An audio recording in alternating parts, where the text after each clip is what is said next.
tous et bienvenue dans le JDH, votre émission high-tech du lundi avec une équipe de chroniqueurs en pleine forme et un invité surprise, Ken Bogard. Oh, je suis pas surprise, je suis là. Mais Ken Bogard, bon voilà, on revient de vacances, donc on va prendre un petit peu des nouvelles. J'étais en vacances moi-même. Et toi, Ken Bogard, comment ça s'est passé ce Tour de France, je crois? Tour de France, 3000 km autour de la France, incroyable, 140 litres d'essence consommée seulement. Grâce au moteur économique de la BMW. Grâce au moteur économique et au fait de ne pas trop utiliser d'autoroute. Bon, en tout cas, bonnes vacances, bien reposé, Ken. Non, justement, c'est les vacances les plus crevantes de ma vie. Ah, c'était crevant. Oui, donc je suis pas direct. Je suis pas reposé, mais c'était super bien. C'était bien en tout cas. Ah ouais. Des beaux souvenirs dans la tête. Oui. Bah, tu vas rester avec nous pour commenter un petit peu l'actualité hardware. Et on sait que tu es fan. On enchaîne avec Yamato qui lui aussi doit être bien épuisé puisque tu as animé un gros marathon Dark Souls ce week-end. On fait un petit marathon Dark Souls sympa. Il y avait la composante essentielle en grand nombre, à savoir du sel. On a bien rigolé. Il y avait du sel, ah ouais. Ah ouais. Moi, j'ai pas vu tant de fails que ça. Ouais, si quand même. Ouais. Dans la nuit, il y a eu quelques moments. Des mots très durs ont été prononcés en live. Tu dormais? Non, je dormais la journée. Faut penser à me taguer sinon je les vois. Ça peut passer au travers ce genre de photos. C'est vrai. Faut me taguer. Bah en tout cas, merci d'être là. Yamato, et bien sûr, faut-il le présenter, Pentaro, l'homme à la chemise à carreaux. Eh oui. L'homme à la Surface Book. Non, même pas. Non, là, même c'est pas. le Galaxy Pro Tab S. Voilà, une tablette différente chaque semaine. Il n'y a pas de problème. Chaque jour. Chaque jour bah, même. oui, évidemment. Voilà, qui va nous parler, qui aura deux produits en fait en test aujourd'hui. On en parlera en fin d'émission. Ce sera, je spoil, la Xbox One S, produit que tu attendais depuis très longtemps. Et la fameuse Titan X, elle est là, Rizzo. Je sais pas si on la voit sur le plan large, mais on a la Titan X, la grosse carte graphique de Nvidia, qui est pas aussi chère qu'on croyait puisqu'elle coûtait que 1 300 €. C'est raisonnable. On s'attendait à pire. Alors que quand on a eu le prix US, laisse-moi finir, quand on a eu le prix US de 1 300 $, on pensait que ça allait plutôt être 1 500 balles. C'est ça, ouais. Donc une bonne surprise côté porte-monnaie. Vous voyez. Voilà, ce seront les deux produits de fin d'émission. En attendant, on passe tout de suite aux news, mon petit risotto, avec le jingle.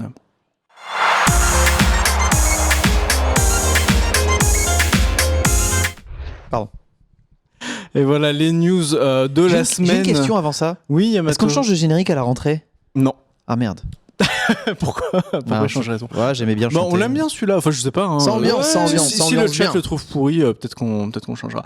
À 5000 RT, on y pense. C'est ça, à 5000 RT, on y pense. Du coup, il s'est passé quoi, 2-3 semaines depuis la dernière émission. Donc il s'est passé 2 streams de montage. Oui, mais oui. Ah oui. Mais oui, le fameux PC de Phantom. Voilà, que j'ai fini de monter finalement sur mon Twitch chez moi. Voilà, parce que je voulais pas reprendre 6 heures de montage sur la chaîne. Aïe. Notez bien que le PC fonctionne. Ah, il fonctionne parfaitement. Notez bien que le PC fonctionne. Il est vivant. Il va bien. Voilà. C'était du moto. Bon, du coup, en dehors de ça, as-tu eu le temps un petit peu de suivre l'actu hardware, évidemment. Mon petit Pentaro, et de quoi vas-tu nous parler? Il a fallu pallier ton absence. C'est vrai. Comme j'ai pu. Pour première petite chose, d'ailleurs, j'ai pensé à toi parce qu'il y a Seagate qui a sorti un magnifique disque dur de 10 Tera.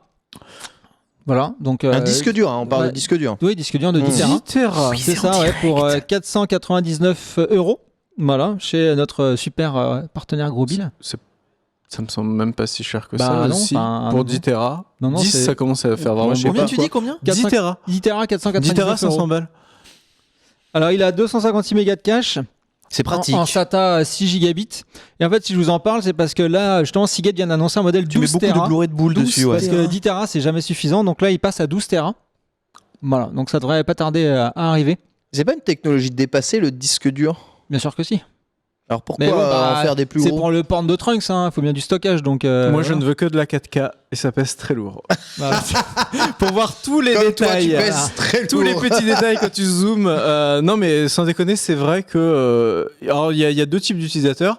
Il y a ceux qui habitent à Argenteuil et qui, du coup, comme ils ne peuvent rien télécharger, doivent tout stocker et être sûr de toi, tout t'es avoir. Du genre à lancer BitTorrent au boulot, en fait. Hein. C'est ça, exactement. Ouais. Et du coup, tu vois, il faut tout avoir chez soi tout le temps. Par contre, quand on a la chance, comme vous tous autour de moi, j'imagine, d'avoir la fibre, je parle même pas de Pentaro. Moi, j'ai que 200 mégas, je suis raisonnable. T'as que 200 mégas? Ouais, j'ai que 200 mégas. Ah, tu te fous de ma gueule. Non, j'ai que 200 mégas.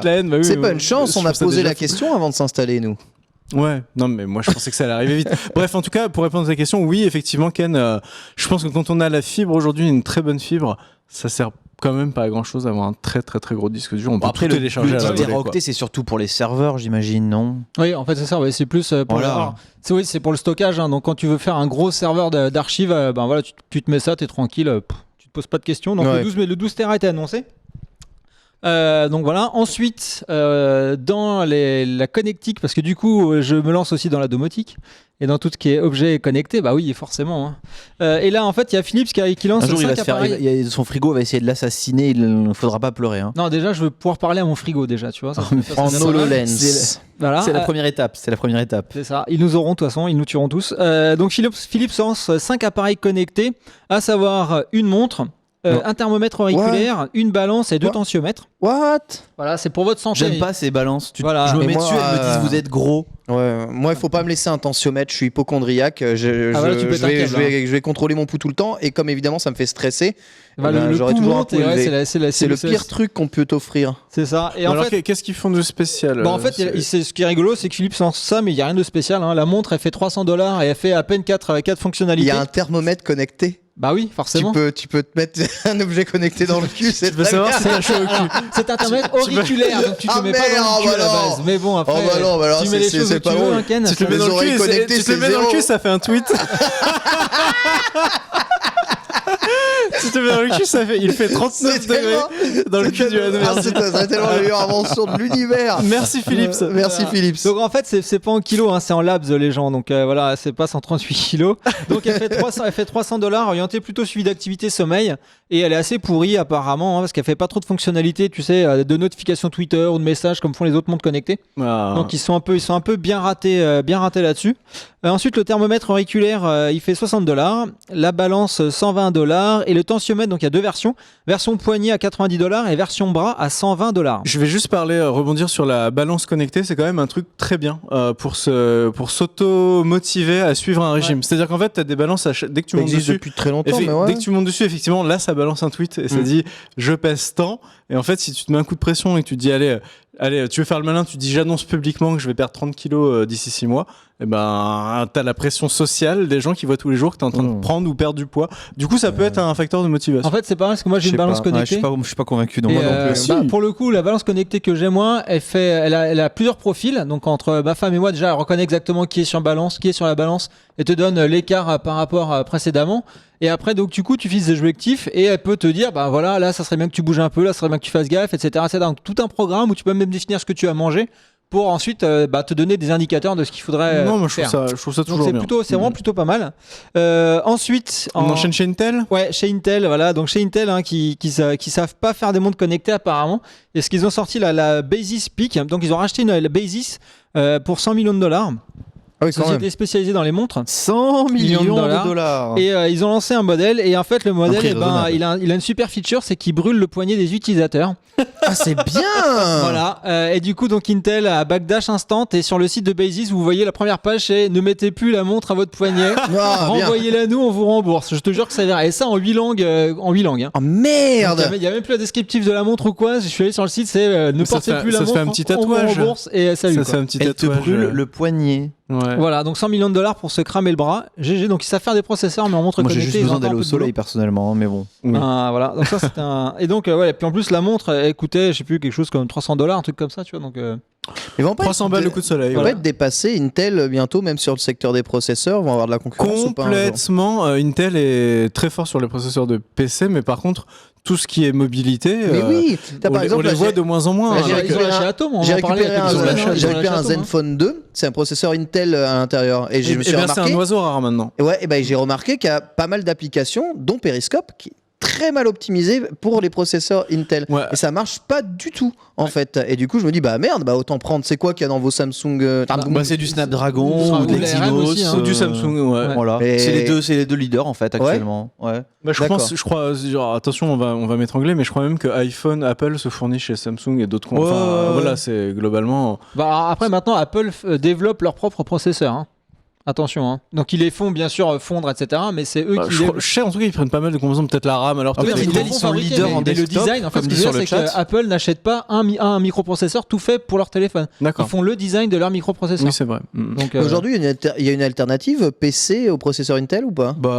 T'as AMD, c'est moins bien et ils sont un peu à la traîne, un peu comme sur les cartes graphiques par rapport à Nvidia. C'est un peu le problème, c'est-à-dire qu'il y a plus de. On en parlait d'ailleurs avec Pentaru il y a pas longtemps. Comme AMD est un petit peu largué, il y a beaucoup moins de concurrence qu'à une époque. Les produit évolue moins vite, et Intel peut un peu se reposer sur ses lauriers. Tu vois, on a parlé d'un processeur à 1800 balles il y a pas longtemps. Tu vois, un très haut de gamme à 1800 balles. 50X, les performances c'est pas des bons incroyables à chaque fois. En gros, ils peuvent se la couler. Pour moi, le vrai candidat qui pourrait un peu challenger tout le monde, c'est Nvidia. Parce que Nvidia, ils font le Tegra X1 qui est très très bon par exemple, et je pense que s'ils voulaient de la Nintendo NX. La Nintendo NX. Non, je rigole, je sais pas. Mais je pense qu'ils vont annoncer le Tegra P1. De toute façon, là ils annoncent les versions c'est ce que M tu bientôt. Penses aussi. Donc le P1, ils vont le sortir bientôt, je pense. Et je pense que tu vois, s'ils voulaient, je pense qu'Nvidia pourrait sortir des processeurs vraiment intéressants pour téléphone portable. Peut-être qu'ils le veulent pas. Ils ont le temps à fauder pour l'instant, donc voilà. Après, en ce moment, le marché, il est sur les processeurs ARM, pas les processeurs desktop. Ça, c'est sur le desktop, effectivement, comme tu dis, ça progresse pas beaucoup. Le marché, il est pas ouf non plus. Par contre, sur le marché mobile, tous les petits processeurs comme ça, à faible chaleur, faible énergie et tout, consommation d'énergie et tout. Là, il y a des grosses avancées depuis. Mais Ken a raison, c'est pas du tout Intel, alors qu'on pourrait croire que... Non, justement, ils essayent en fait. Mais c'est difficile. C'est un marché très très concurrentiel. Bon, on reste dans le haut de gamme puisque tu vas nous parler de diamant. Bah oui, le diamant. Alors ça me plaît. Alors en fait, ce qu'il faut savoir, c'est que le silicium qui est utilisé pour faire ce qu'on appelle les wafers, donc les fameuses plaques dans lesquelles on grave les processeurs, en fait, a quand même quelques défauts. Et il y a une société qui se lance en fait pour faire des wafers en diamant. Donc en fait, vos processeurs seraient gravés dans du diamant. Alors pas du diamant naturel, bien évidemment. Il nous faut ça, il nous faut tellement ça. Du diamant artificiel. Et pourquoi le diamant ? Tout simplement parce que le diamant est un des meilleurs conducteurs de chaleur au monde. Et donc ça permettrait de dissiper la chaleur très très très très vite. Je savais pas ça, le diamant, mais il a toutes les vertus. En fait, pierre. Oui, non mais voilà, sauf qu'à la base, en l'état naturel, il est un peu très cher. Et donc ça permettrait aussi de faire des puces flexibles à 45 degrés. Tu vois, t'imagines, tu prends ton processeur et tu peux le tordre. Voilà, c'est parce que comme en fait, ils comptent sortir des smartphones à écran pliable, vous vous rappelez ? Oui. Voilà, il faudrait peut-être avoir aussi un processeur qui se plie tant qu'à faire pour aller avec. Voilà, ça serait intéressant. Et ça ensuite, serait avec du diamant de synthèse alors. C'est ça. Et donc, il pourrait atteindre, grâce à cette dissipation de chaleur, les 100 GHz. Voilà, et il y a une résistance très très faible également, tu vois, donc ça dissipe bien la chaleur. Ça a une résistance très faible, donc on pourra atteindre les 100 GHz avec des processeurs en diamant. Ça a l'air d'être un bon matériau. Des processeurs en diamant, mais là tu me vends du rêve, Pentaro, mais tellement. Ouais, c'est pas. C'est du. Oui, c'est pas de mal la veille. C'est du diamant de synthèse. C'est pas de mal la veille, si, ça devrait arriver. C'est de la pierre sous pression, mais c'est du carbone sous pression. Voilà, tu prends du carbone, tu compresses voilà, du diamant. C'est du carbone. Tu peux avoir du carbone si tu veux aussi. Du diamant, on vend du rêve. C'est du carbone. C'est du charbon de bois, tu le compresses et puis t'en. Voilà, c'est ça. C'est ça. Processeur en charbon, tu vois, ça le fait moins. Ça le fait moins. Pourtant, il n'y a pas une grande différence. Ça le fait moins tout de suite. Bon, on continue.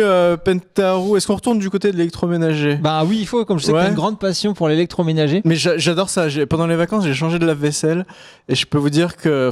T'as changé de ballon d'eau chaude. J'ai changé de ballon d'eau chaude et d'aspirateur. Et je pense que dans le prochain JDH ou dans celui d'après, je ferai un dossier spécial électroménager. Voilà. Ça, c'est important. Voilà, donc j'annonce la fin du plateau tournant dans les micro-ondes. Vous vous rappelez la fameuse fin d'une époque. Voilà, la fin d'une époque, le symbole du plateau qui tourne, etc. Donc ça, en fait, il y a deux marques, il y a Panasonic et Sharp, qui maintenant, en fait, on se sont dit, au lieu de faire tourner le plateau, si on faisait tourner l'antenne micro-ondes plutôt, et c'est ce qu'ils font. Donc en fait, maintenant, c'est l'antenne micro-ondes qui tourne à l'intérieur du micro-ondes et plus le plateau. Et ça permet tout simplement de pouvoir mettre des plats plus grands, parce que tout le monde se rappelle, à un moment, tu mets un plat avec des anses et puis à un moment, ça bloque et t'es guaqué. Ou alors ça fait pivoter le plateau. Ça vous est jamais arrivé ça de mettre un truc trop gros dans le micro-ondes ? Mais bien sûr que si, ça arrive à tout le monde. C'est à l'infini. Et donc maintenant ça sera fini, tu pourras vraiment exploiter tout l'espace de ton micro-ondes. Mais quelle belle optimisation. Regardez-moi ce beau micro-ondes Sharp là. Tu peux faire un gros poulet rôti dedans. C'est un bond énorme. Ça c'est une avancée majeure pour l'humanité. Et ensuite j'ai fait une spéciale Trunks, donc je continue en fait dans l'électroménager. Avec les ultrasons. Le micro-ondes de la cantine Webedia. Voilà, les ultrasons qui vont arriver dans les sèche-linges. Parce qu'actuellement, en fait, les sèche-linges, c'est assez destructeur au niveau des textiles, c'est assez violent quand même. Ouais. Parce que tu mets un textile qui est gorgé d'eau, tu le chauffes à une extrême température et tu le fais tourner. Donc les fibres s'abîment. Mais je ne lave jamais mon linge à plus de 30 degrés, Pentaro. De toute façon, tu le fais pas laver toi-même, donc tu t'en fous. J'ai un lave-linge, quoi. Tu fais quand même ta lessive bien toi-même. sûr. Non, mais tu me prends pour qui ? Je sais pas, jamais à plus de 30 degrés. Toi, je me suis dit qu'il devait servir à quelque chose. Ça lave rien. 30 degrés, comme ça, Franchement, c'est plus vu ce qui se délicat passe pour dans le les linge. draps, 30 degrés, c'est limite, hein, c'est crado. Qu'est-ce qui se passe dans les draps? C'était dégueulasse. Non, mais le chat m'en sera témoin. C'est plus respectueux du linge. Tu vois, ça l'abîme moins. Bah ouais, mais tu le laves pas. En même temps, c'est le plus respectueux du linge, c'est jamais le laver. Tu fous 50 degrés et après ton t-shirt XL, c'est un S, quoi. 40, on commence à parler. Hein. Ah, moi, je suis team 30 degrés. Les punaises de lit, tu les tues pas à 30 degrés. Et si vraiment. Tu crois que j'ai des punaises dans mon lit? Et si vraiment je dois tuer toutes les preuves, si je dois tuer toutes les preuves, c'est 60. Ah, le chat, Gookie, 30 degrés rapide, team 30 degrés. Mais voilà, on respecte la qualité du linge. Ah, voilà, le chat est profondément 30 degrés. Trunks a raison. Trunks c'est sale. On tout à 30 degrés. Oui, les jeans à 30 degrés, les t-shirts à la rigueur aussi, mais les draps par exemple, tu les maison c'est 60 même. Bah ouais, on est d'accord. Le linge de maison c'est 60. Faut pas tout mettre à 30 il y a Tom Cruise qui dit 60 degrés pour les draps. Bah oui, c'est ce que je viens de dire. Voilà, tous les linges de maison c'est 60 degrés. Il y a quand même beaucoup de 30 degrés, hein, vous voyez. Bon, moi je mets tout dans le lave-linge et je fais tourner genre. Donc du coup, je fais la moyenne. Du coup, en fait, cette nouvelle génération de sèche-linge, alors j'ai mis une vidéo qui explique un peu le fonctionnement. Donc, ça serait en fait le séchage assuré par un transducteur piézoélectrique. Oh oui. Piézoélectrique. En fait, c'est le même principe que les enceintes. En fait, t'envoies. On n'a peut-être pas la vidéo, mon pauvre. Ah, d'accord, c'est pas grave. Ok, mais c'est pas grave. Donc, c'est le même principe que des enceintes, c'est-à-dire que t'envoies des ondes, mais à une fréquence en fait très très élevée. Et en fait, cette fréquence très élevée met la fibre du textile en résonance. D'accord, ce qui permet de séparer en fait la molécule d'eau. Tu veux dire que les vibrations, c'est ce que c'est la résonance, ouais. Non, en fait, l'état de résonance. C'est au niveau vraiment microscopique, tu vois. C'est-à-dire que ta fibre se met en résonance. Mais j'ai pas la fibre, moi. Non, mais je sais que la fibre textile. Vous m'avez perdu. Voilà, la fibre textile se met en résonance. Recommence depuis le début. Et du coup, donc on met la fibre en résonance avec une onde très très élevée. Pas Argenteuil alors. Pas Argenteuil. Pas la fibre. Et du coup, ça sépare la molécule d'eau de la fibre, d'accord. Parce que tu mets de la musique. Pas de la musique, des ultrasons. Voilà, des ultrasons. Donc t'auras peut-être tous les chiens du quartier qui vont hurler à la mort, ça serait très rigolo. Ouais. Et toi, tu les entendras pas. T'auras un lave-linge silencieux. Et donc du coup, ça n'abîme pas le linge, tu vois. Ah, t'auras un système de Whirlpool, voilà. Moi, je suis team Whirlpool d'ailleurs. Mon lave-vaisselle, c'est un Whirlpool. Très bonne marque. Mais excellente marque. Non, les mecs, la meilleure marque, c'est 1000. Ah, 1000, mais c'est encore plus cher. Dodge Qualitat. C'est encore plus cher. Voilà, Dodge Qualitat, 1000. Et Bosch alors? Bosch, c'est plus grand public, c'est plus pour la plèbe. D'accord. C'est ça. Et donc du coup, ça sera le futur, voilà, du sèche-linge. Ça me donne envie. Plus besoin de faire tourner ni quoi que ce soit. Voilà. Qu'est-ce que je kiffe ça en plus, moi le. Du coup, le linge sera nickel. Voilà. Intact. Les textiles ne seront pas, les fibres ne seront pas agressées. Voilà, et ça t'aura moins à chauffer. Donc voilà, ça sera parfait. Tu vois. C'est une tuerie ça, Pentaro. Et donc par contre, c'est pas demain la veille quoi, c'est des. Ah si, ça arrive. Ah, ça arrive. Ça arrive. Donc moi je dis voilà, 2017 faut que ça arrive. Mais bon, moi j'ai pas de sèche-linge donc. J'ai pas la place. T'en as pas encore, tu en achèteras un. T'as pas la place. Peut-être avec ça.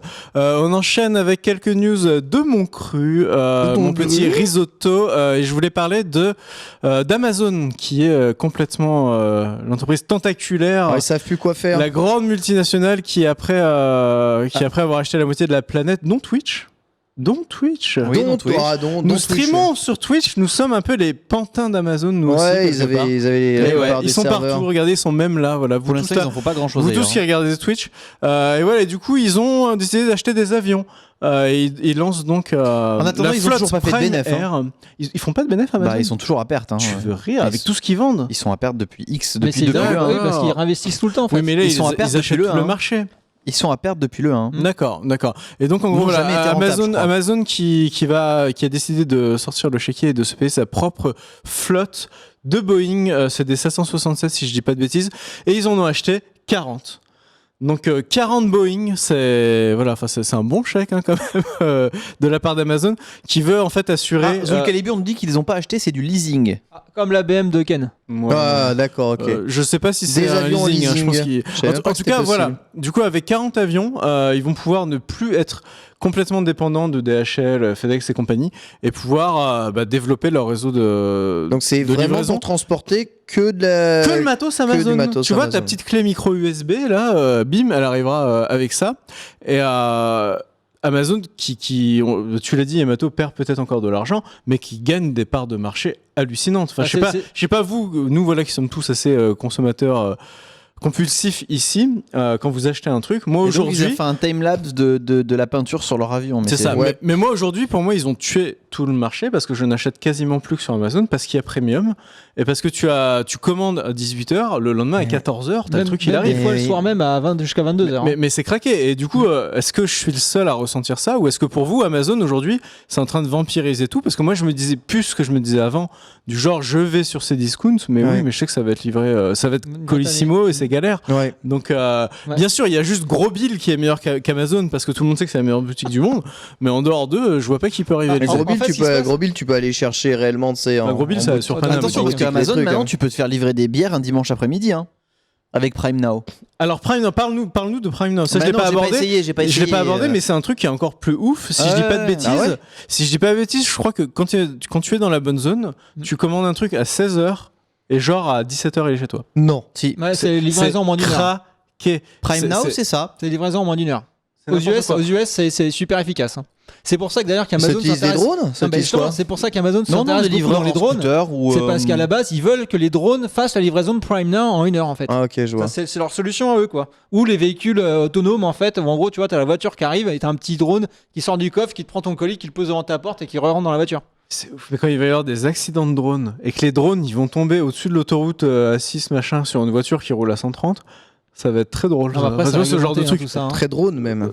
Ça va être très drôle. C'est réglementé. Mais en fait, Amazon, ce qu'il faut savoir, c'est qu'ils perdent de l'argent depuis le départ parce qu'ils réinvestissent tout à chaque fois. Oui, ils se développent la preuve avec ce genre de service. Amazon, c'est aussi des putains de centaines de milliers de serveurs à travers le monde. Enfin, voilà, il y a des centaines de milliers de services qu'on utilise nous gamers qui sont hébergés chez Amazon notamment. Et d'ailleurs, ils concurrencent Netflix aussi, Amazon Prime. Oui, ils ont même lancé ça. Avec Amazon Vidéo, Amazon Vidéo, mais le trio. Amazon Music aussi. Amazon Music. Le trio, l'ancien trio de Top Gear, va faire donc sa prochaine émission sur Amazon et ils ont été embauchés par Amazon pour faire. C'est Amazon qui fait Top Gear. C'est Amazon qui va faire, enfin en tout cas l'émission voiture présentée. Ça s'appelle World Tour, ça sortira en septembre. C'est avec les mecs qui sont partis de Top Gear. Là on est entre Cult & Click et le JDH, mais ouais c'est ça, exactement. Donc ce sera le prochain véritable Top Gear, il sera sur Amazon. Ouais. En tout cas voilà, Amazon qui du coup pourrait même remettre la main à la poche. À ce qui paraît pour acheter 20 appareils supplémentaires dans sa flotte. Donc voilà, avec 60 Boeing 767. Les commandes seront livrées à l'heure. C'est des refurbished, c'est pas des neufs.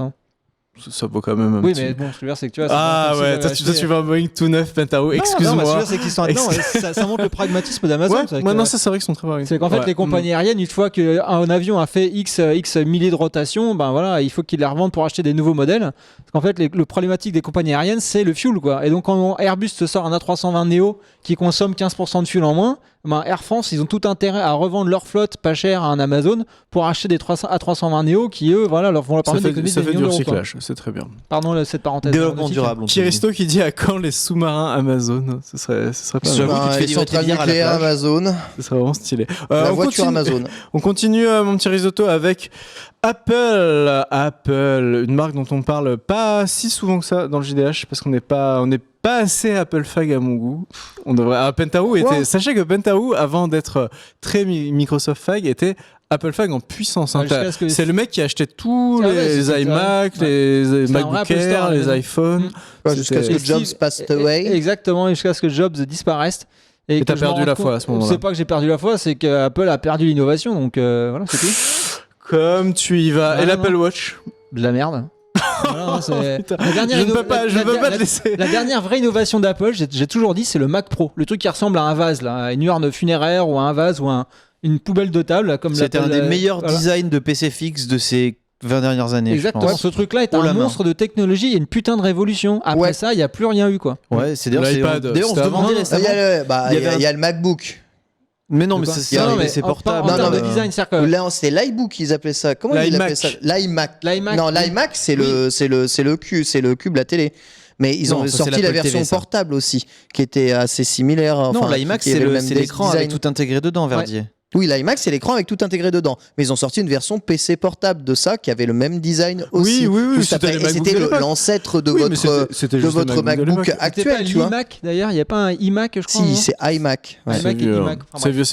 En tout cas, voilà, je parle d'Apple. Pourquoi ? Parce que les grosses rumeurs sur l'iPhone 7 commencent à arriver. Voilà, c'est le cycle, c'est ce moment de l'année. Et du coup, il y a Jérémy, aka MXGreen de chez jeuxvideo.com, qui m'a fait un petit brief parce qu'il est très fan. Et apparemment, l'iPhone 7 ne devrait pas du tout être une révolution. Voilà, c'est ce qui se dit. Depuis le 6, depuis le 6S, depuis le 5, depuis le 5S, depuis le 4 et depuis le 4S. En tout cas, ce qui est sûr, c'est que l'iPhone 7 pourrait être une sorte d'iPhone 6S plus, enfin tu vois, refresh. Voilà, tu me donnes mal au crâne. Ce que vous voyez à l'image, c'est des mock-ups, hein, c'est pas du tout le modèle, c'est juste pour avoir un truc à montrer. Mais en gros, voilà, on pourrait changer de cycle chez Apple. C'est-à-dire que chez Apple, vous aviez l'iPhone 5, l'iPhone 5S, quoi qu'il y a eu le C. Il y a aussi le C. Mais en gros, c'était plutôt des cycles de 2 ans. Il y a le SE aussi. Ensuite, il y a eu le 6, le 6S. Et là, en fait, il se dit que l'iPhone 7 pourrait être sur 3 années. Tu vois, en fait, tu aurais le 7, peut-être le 7S et peut-être encore un autre l'année suivante. Mais en gros, on va de moins en moins changer de design. Le design restera très proche du design de l'iPhone 6. Ça coûte moins cher en R&D, en recherche et développement. Les mecs en vendent des millions. Bah, la rentabilité non, la vérité, c'est que les ventes de portables stagnent aussi de manière assez hallucinante. Du coup, ils n'ont pas besoin d'en sortir énormément. Non, c'est à l'inverse. Si tu sors des vrais modèles révolutionnaires, tu prends en plus des parts de marché.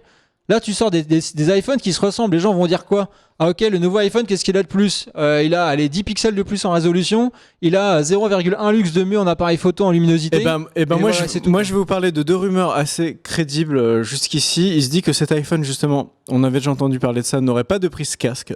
Donc ce serait du sans fil. Oh mon Dieu, quelle horreur. C'est clair que du coup il y a pas mal de casques qui vont partir à la poubelle. Il faut qu'ils vendent du bits, qu'est-ce que tu crois ? Ça peut foutre un peu la haine, mais du coup ça ressemblerait bien à Apple d'aller aussi loin dans la démarche et de faire un truc qui tranche complètement avec ce qui se faisait avant. Il se dit aussi qu'il n'y aurait plus le bouton physique, tu sais, le fameux bouton Home. Il pourrait disparaître. Il y aura un écran qui s'adapte automatiquement, qui se recalibre automatiquement à la volée. Je sais pas trop si t'as entendu parler de ça. De quoi ? Yamato, toi qui étais très dans les écrans, mais tu sais, le prochain écran de l'iPhone pourrait se recalibrer automatiquement. Oui, mais ça, c'est pas recalibrer au niveau des couleurs et tout. Ouais, mais ça, c'est pas dur en fait. C'est pas forcément révolution. Non, parce qu'en fait, le principe d'un écran, c'est que une fois qu'il est construit en usine, il y a une carte dedans qu'on appelle un scaler. Et en gros, ce scaler, en fait, tu y charges un profil colorimétrique dedans. En gros, d'ailleurs, la plupart des téléphones actuels haut de gamme, ils ont plusieurs profils colorimétriques. Et tu prends le dernier OnePlus. Il est sorti, il avait un écran aux couleurs dégueulasses, il y a une mise à jour et maintenant il a des couleurs bonnes. Super, ouais. Donc ça, c'est pas du tout une révolution. Enfin, c'est la base de n'importe quel écran. En tout cas, LCD, c'est pas ce qui se dira dans la keynote. Oui, non, mais voilà, ils vont dire que c'est révolutionnaire et tout, et on va leur dire mais mangez vos morts. Et le dernier point rumeur, ce serait qu'il y aurait une version pro de cet iPhone. Tu sais qu'il y a l'iPad Pro, l'iPad qui est sorti d'abord plus grand, qui coûtait très cher, plus de 1000 balles, 1200 balles au tout début. Ça n'a pas été un fiasco d'ailleurs ? Si, un iPad Pro avec un clavier, mais tu n'as pas de souris parce que ça reste un iPad où tu as un stylet à 100 €. Ouais, mais en tout cas, voilà, il se murmure qu'il pourrait y avoir aussi une version de cet iPhone Pro avec notamment un bien meilleur capteur photo. Ça me rend vieux. Je rappelle que c'est des rumeurs, mais je sais pas trop ce que vous en pensez. Je sais pas trop si ça vous peut-être pas demander à Ken qui est pas du tout Apple, mais toi justement qui connais bien Apple, qu'est-ce que tu penses de cette stratégie et vers où va Apple selon toi, tu vois, avec ce genre de toute façon, regarde en termes de PC portable, enfin de Mac portable, tu avais toujours MacBook Air, MacBook Pro. Donc en fait, c'est dans les gènes d'Apple d'avoir toujours une section Pro. Et il y a que finalement dans les téléphones où il n'y avait pas cet argumentaire Pro. Donc après, est-ce qu'ils vont... Toi, tu les vois faire ça? Ça me choquerait pas finalement parce que c'est ce qu'ils ont sorti dans leur téléphone, enfin, dans leur Mac portable. Donc pourquoi est-ce qu'ils diraient pas par exemple tiens, on vous sort un iPhone Pro avec au lieu de 128 Go, j'ai n'importe quoi, 256 Go avec un processeur avec 2 cœurs de plus. Tu vois, un peu comme a fait Microsoft avec le 950 et le 950 XL. Dire un meilleur écran, un meilleur appareil photo, 2 cœurs de plus. Mais du coup, ce serait pas fou. Je veux dire, c'est juste ce que fait Samsung depuis très longtemps avec son Galaxy Note. Je pense qu'eux, ils le feraient dans un plan, tu sais, genre coverage du style. Ben voilà, pour la flotte pro, vous payez genre $30 par mois votre téléphone et vous avez un support SAV, un super SAV de la mort, tu vois, pour votre iPhone, etc., quoi. En mode, t'arrives tout de suite, en 15 minutes, on te propose de remplacer ton iPhone parce que t'as un iPhone Pro par rapport à un iPhone. Un service ultra premium. Je pense que c'est plus sur le service qui pourrait peut-être argumenter que sur les features. Mais ça, c'est intéressant, je trouve. La qualité de service, c'est toujours très appréciable. Surtout que quand on a eu des problèmes avec son téléphone récemment. Ouais. Comme toi, monsieur Ken, raconte tout toi, Ken. D'ailleurs, t'avais un LG G4, il a lâché, c'est ça ? Oui, il a les problèmes qu'ont les LG G4 première visiblement. Ouais, c'est ça, de première génération. C'est-à-dire que le processeur a tendance à surchauffer, à cramer. Et puis fonctionner, les symptômes apparents, ça peut vous arriver. C'est la perte du Wi-Fi généralement, les problèmes de connexion. Qu'est-ce que tu l'as fait remplacer ? Là, je dois le service au SAV et j'ai pris un autre, un Zenfone 2 en attendant, qui est un téléphone largement, non pas, qui est un téléphone moins bien que le G4, que ce soit au niveau appareil photo et au niveau puissance, mais qui fait, en fait, je me rends compte que ça fait largement le taf. J'ai sopé à 180 €. Ça fait largement le taf. Ça fait largement le taf. Michel Cox, en fait, la Beats, c'est pas la marque des riches, c'est la marque des sourds. Ah ouais, Beats. Ouais, parce qu'un mec qui achète un casque Beats, c'est qu'il ou alors il a du MP3, mais sinon s'il met ses oreilles. Je suis désolé, le son des Beats c'est pas dégueulasse en soi, c'est juste qu'il est pris, il est vendu trop cher. Il est vendu trop cher pour son prix, mais c'est pas de la merde. Non mais il est super.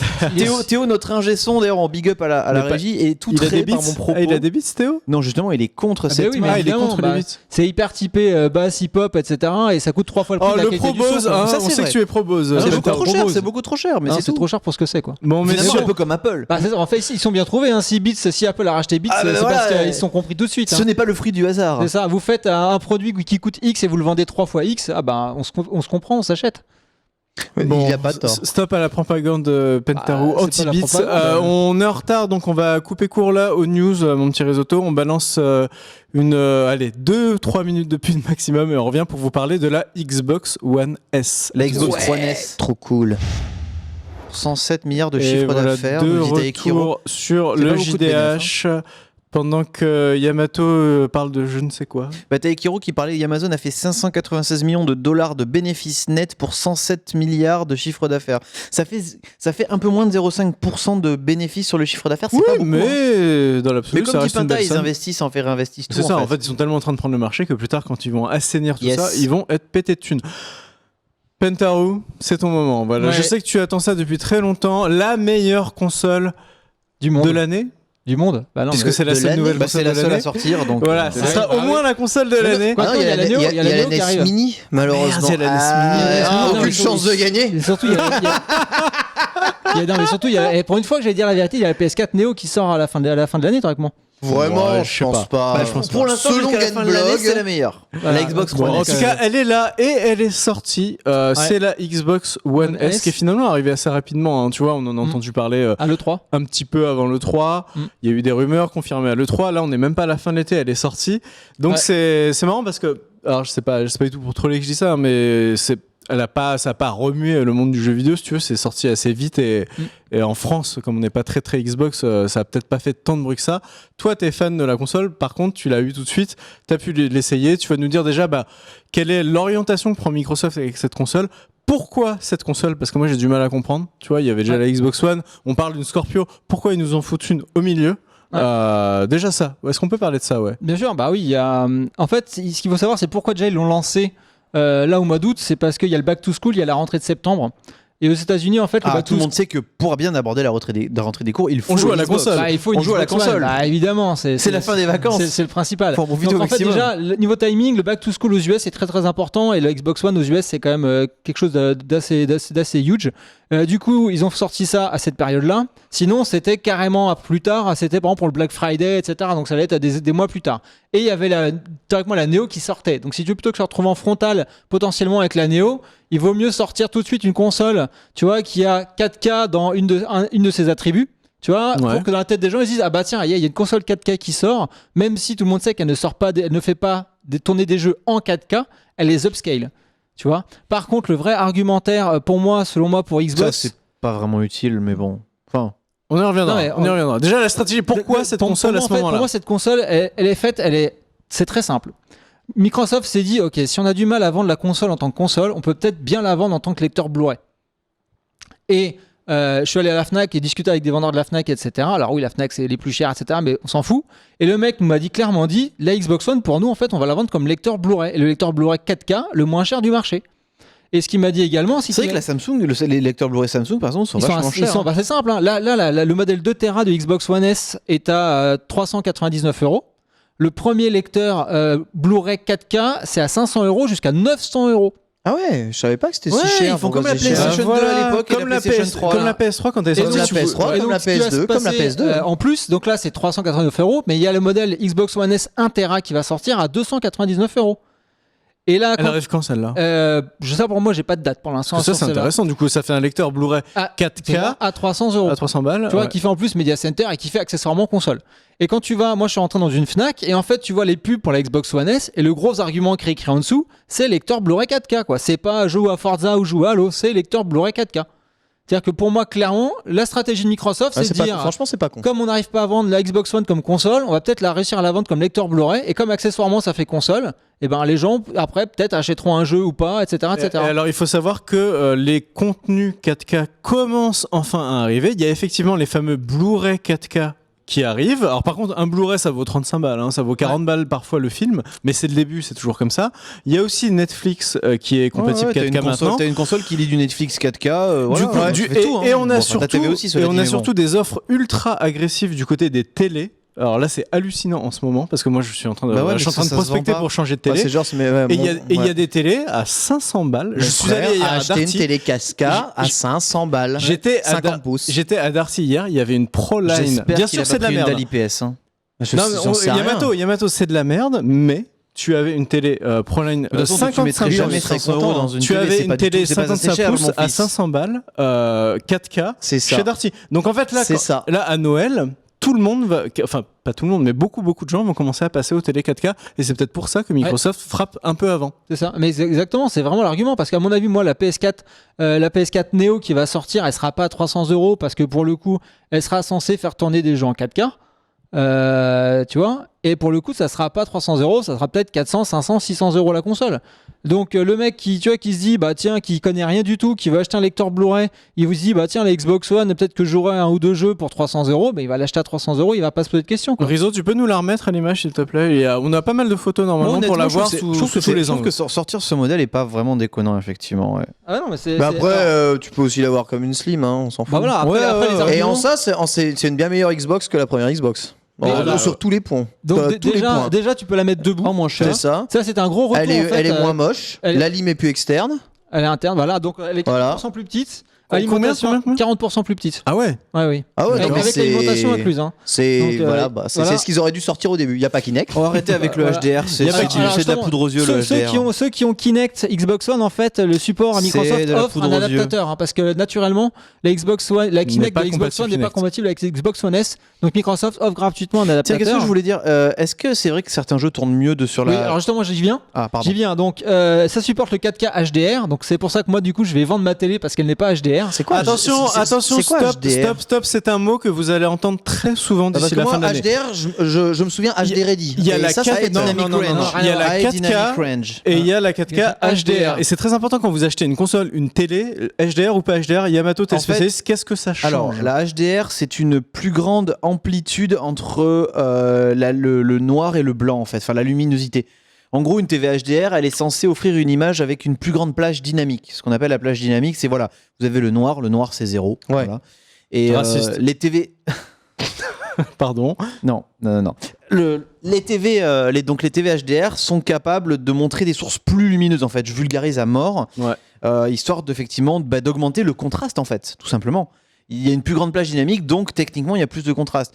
Le problème, en fait, avec le HDR qu'on nous vend à l'heure actuelle, c'est que pour faire du vrai HDR, il faudrait des TV avec un rétroéclairage local. C'est-à-dire que tu peux par exemple, à l'endroit où il y a un soleil, mettre les LED super brillantes et tout autour dans l'espace mettre tout noir. Ouais. Et sauf que la plupart des TV ayant un rétroéclairage Edge LED qui ne peut pas être localisé sur la dalle, au final, effectivement, le rétroéclairage peut monter super haut, mais t'as pas d'effet localisé comme tu dois avoir normalement. Donc en fait, c'est du HDR pipeau en fin de compte. Et on est d'accord, Yamato, quand tu achètes une télé 4K, je disais, elle est à 500 balles. Quand tu veux une télé 4K HDR, ça coûte plus cher.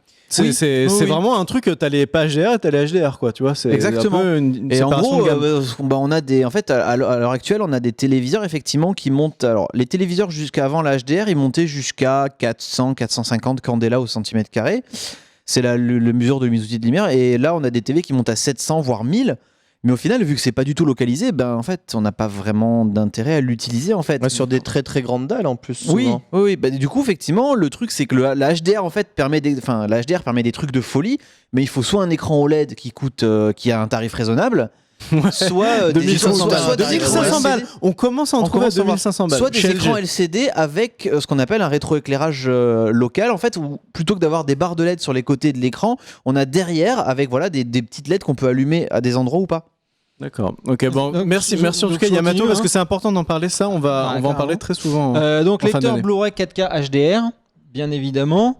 Donc manette Bluetooth. Donc maintenant les manettes qui sont vendues avec les Xbox One S sont Bluetooth de base. Donc n'importe qui a un PC ou un PC portable avec le Bluetooth dedans, plus besoin ni de la brancher en USB, ni d'acheter le fameux adaptateur sans fil. Elle marche avec tout type de périphérique. Voilà, donc moi maintenant je l'ai testé, j'ai mis ma manette, je l'ai pairé en Bluetooth avec mon PC, ça fonctionne très facilement. Je te dirai ça, Flutchman, sur Twitter plus tard éventuellement, n'hésite pas à me reposer la question. Il me semble que le flagship Sony de l'année dernière, il était déjà pas mal à ce niveau-là. Ensuite, au niveau disque dur, là pour le coup ça ne change pas, c'est toujours un disque de 2 Tera Seagate, 5400 tours minute. 30... Attends, comment ça change pas? Si, ça change de Tera. En termes de perf. En termes de performance, tu vois, c'est pas genre ils ont mis un. Non mais là, un disque dur. Il n'y a pas plusieurs versions de la One S. Il y a 2 Tera, 1 Tera. La One S. La One S. Et c'est quoi la différence de prix entre les deux? La Xbox One S. 100 €. Il y a 100 € pour 1 Tera de différence. Ouais. C'est ça. Mais oui, du coup, je pense que la version 1 Tera, elle va jamais sortir. Bah si, à 299 €. Dans ce cas-là, plus personne va acheter la 2 Tera. Qu'est-ce que t'en as foutu d'avoir 2 Tera Qu'est-ce que t'en as battre d'avoir 2 Tera? Parce qu'il y a des gens comme Trunks qui ont un débit pourri et qui du coup peuvent pas se permettre comme moi de pouvoir mais Trunks il reçoit les jeux en physique chez lui, qu'est-ce qu'il en a à foutre? Il y en a qui n'ont pas forcément un disque dur externe. Ah oui, non, c'est vrai, il faut installer tous les jeux sur la Xbox One. Tous les jeux, s'il en supprime un, moi je m'en tape, ça me prend 10 secondes, mais lui ça lui prend 10 ans. Il pense à moi, donc voilà, c'est obligé. Mais genre, c'est gros un jeu Xbox One? Ouais, c'est comme sur PC, 30-40 gigas. 30-40. C'est-à-dire que moi, il me faut 2 jours pour le télécharger. Voilà, moi, il me faut 5 minutes. Attends, mais si t'as la galette, il en faut des tas de jeux pour remplir un disque dur. Il t'en faut une trentaine. Ça va vite, hein. Moi, j'ai 213 jeux dispo sur ma Xbox One. Oh là là, tais-toi. Bon, continue. Bref. Continue. Je continue. Donc, disque dur de 2 Tera.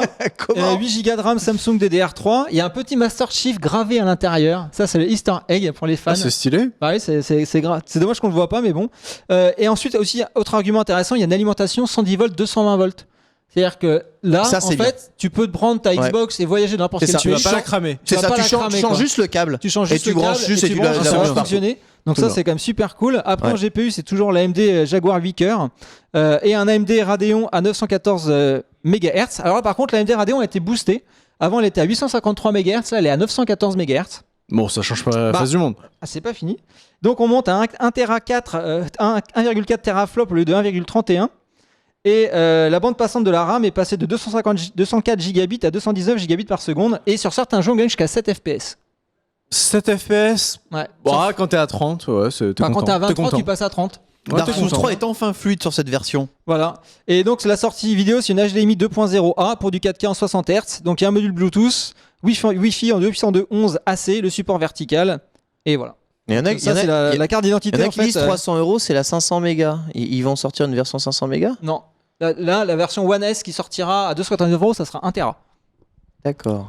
C'est ce qui est prévu. Hein. Bon, alors, on l'a compris, la console est quand même. Enfin, il n'y a pas photo, quoi. Elle enterre la précédente. Elle est plus petite. J'imagine qu'elle consomme moins. Ouais. Est-ce que tu as vu d'autres différences, toi? Est-ce qu'elle fait pas de bruit? Est-ce qu'elle chauffe pas trop? Pour l'instant, justement, moi j'avais peur qu'elle fasse du bruit comme la PS4. Parce que la PS4, si elle est pas dans un espace bien aéré, elle a vite tendance à très vite chauffer. La PS4 fait plus de bruit que la Xbox.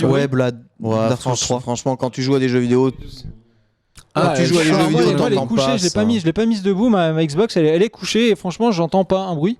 Donc jusqu'ici tout va bien. Après j'ai lu donc j'ai acheté le lecteur, le Blu-ray 4K de Seul sur Mars, c'est ça, The Martian avec c'est ça, Seul sur Mars. Ah, t'as déjà acheté un Blu-ray HD? En fait oui. Pour tester. Oh, il faut que je vienne chez toi. Je t'ai dit en plus sur Twitter, je t'ai dit viens chez moi. Casse-toi. Faut que je vienne chez toi. Parce que Pentaro, il faut savoir que Pentaro a une télé Samsung 65 pouces mais de malade, et en plus donc maintenant t'as le Blu-ray 4K et t'as la console. Mais par contre c'est pas compatible HDR, donc il marche quand même, ou t'as juste pas l'effet? C'est pour ça qu'au début début, quand j'ai installé la Xbox One S, elle m'a mis plein de signes rouges en disant tu pourras pas jouer justement en 10 bits, etc., en 4K, 60 Hz, ce qui correspond à l'HDR. Parce que moi, en fait, ma télé, c'est du 8 bits, je crois, pour pas dire ce connerie. Et il faut du 10 bits. Non, c'est du 10. Enfin, ça dépend, elle date de quand? Du 10 bits. C'est quoi le modèle, tu te rappelles? Bon, là, c'est, je sais pas, le modèle de la série 6005 de chez Samsung, tu vois. Ah, c'est des. Ouais, non, bah non, alors effectivement, elles sont en 8 bits. Ouais. Voilà, donc ce qui fait que la Ça 4K change pas fonctionne grand-chose. Les haut de parfaitement. gamme, c'est 10 bits. Les haut de gamme, c'est du 10 bits. Maintenant, sont quasiment toutes en 10 bits à partir du milieu de gamme. À partir de 1500 balles. Ouais, bon, un C'est peu ça. moins même Le maintenant. haut de gamme. Donc en tout cas, voilà, donc j'ai pris une grosse claque seul sur Mars. Bah, tu viens quand tu veux pour le voir. Vraiment, les couleurs. Enfin, moi, justement, on m'avait dit oui, achète le revenant, mais moi, je veux un truc avec des couleurs qui pètent. Et franchement, seul sur Mars, j'ai envie de te dire, l'image est tellement nette que tu crames encore plus les effets Mais spéciaux. c'est ça qui est marrant, c'est ça qui est quand même complètement fou. On parle d'une console de jeu. Et là, pour en prendre plein les yeux et voir vraiment ce que ça peut donner, t'as mis un Blu-ray. Ouais. T'as pas mis un Blu-ray de film, t'as pas mis un jeu, quoi. Il faut se méfier parce qu'il y a des Blu-ray 4K qui sont en fait des upscale, des versions 2K cinéma. Oui, Ouais. bah c'était déjà le cas pour les Blu-ray HD. Ouais, par exemple, qui étaient des upscale. Ils te ressortent Ghostbusters en Blu-ray 4K, c'est une hérésie, tu vois. Ghostbusters, film qui a 30 ans, pour le c'est coup, complètement c'est- débile. Ouais, Donc c'est pour ça que j'ai pris The Martian. parce que ça Attention, paraissait méfie-toi parce que sur certains films, genre par exemple, tu prends les films qui avaient été tournés en IMAX pellicule à l'époque. Je pense qu'un Blu-ray 4K, ça va, le rendu doit être à mon avis très nice. complètement. Bon, voilà. Voilà, la régie qui c'est Risotto Show, c'est mon stagiaire qui est À un la puits de frame. savoir. Effectivement, le 70 mm, dit-il, est nickel. Alors, on a parlé des films, on a bien compris les capacités de la console. En termes de jeu, du coup, moi, la grosse question que je me pose, c'est effectivement cette upscale 4K. T'es sur une télé 4K, vous vous souvenez à l'arrivée de la première HD, on avait beaucoup de contenu 480p, 360p qu'il fallait upscale en 720p, en 1080p. Là, c'est le même process finalement. Ouais. Qu'est-ce que ça donne? Est-ce que c'est dégueulasse? Est-ce qu'il y a une grosse perte de détails? Est-ce que ça passe bien? Justement, moi j'ai pu comparer parce qu'avant c'était ma télé donc qui faisait l'upscale en 4K.